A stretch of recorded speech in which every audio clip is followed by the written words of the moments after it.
Quantas horas ele disse que fez aqui? Aqui foi 5, né? 5 horas. 5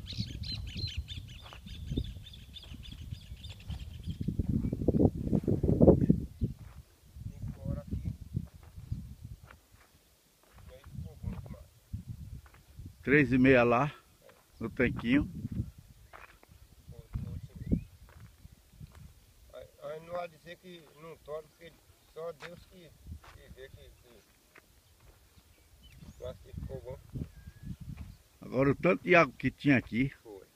quem vê agora pensa que não é o mesmo. Não. E Não. foi embora rápido, É, né? não foi? Foi. E tinha água, viu? Tinha mais de 1 quilômetro d'água. Tinha, mas no quilômetro dá quantos foi mesmo? É aqueles 1000 metros quadrados. tem mais. Aqui tinha mais, né? Aqui mais ou menos em tudo aí, de lá do canto lá tem uns 2000 metros para chegar lá. É, né? É longe. Na hora que chega mesmo lá no final lá, sabe se que só dá 1000 metros de lá aqui, não dá. Aí, se chorar também aqui agora, pode esquecer. Aí tem que um barco que vai secar aqui. Na hora que ela chegar nessa altura aqui, tá por dentro do mapa.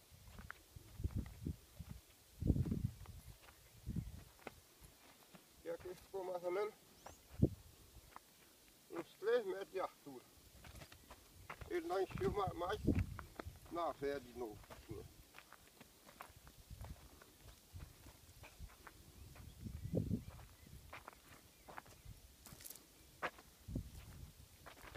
É Deus. A pessoa que quer fazer as coisas faz na hora certa. Resolve, faz, sendo amigo.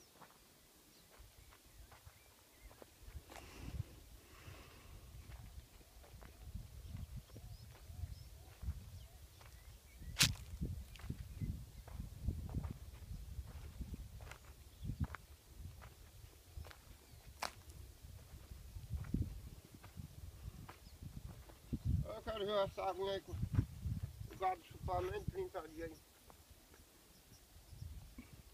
Onde a água ia, né? Lá embaixo, né? A água ia lá pra baixo, né? É. E depois lá pra cima. Aí ela nasce de lá daqueles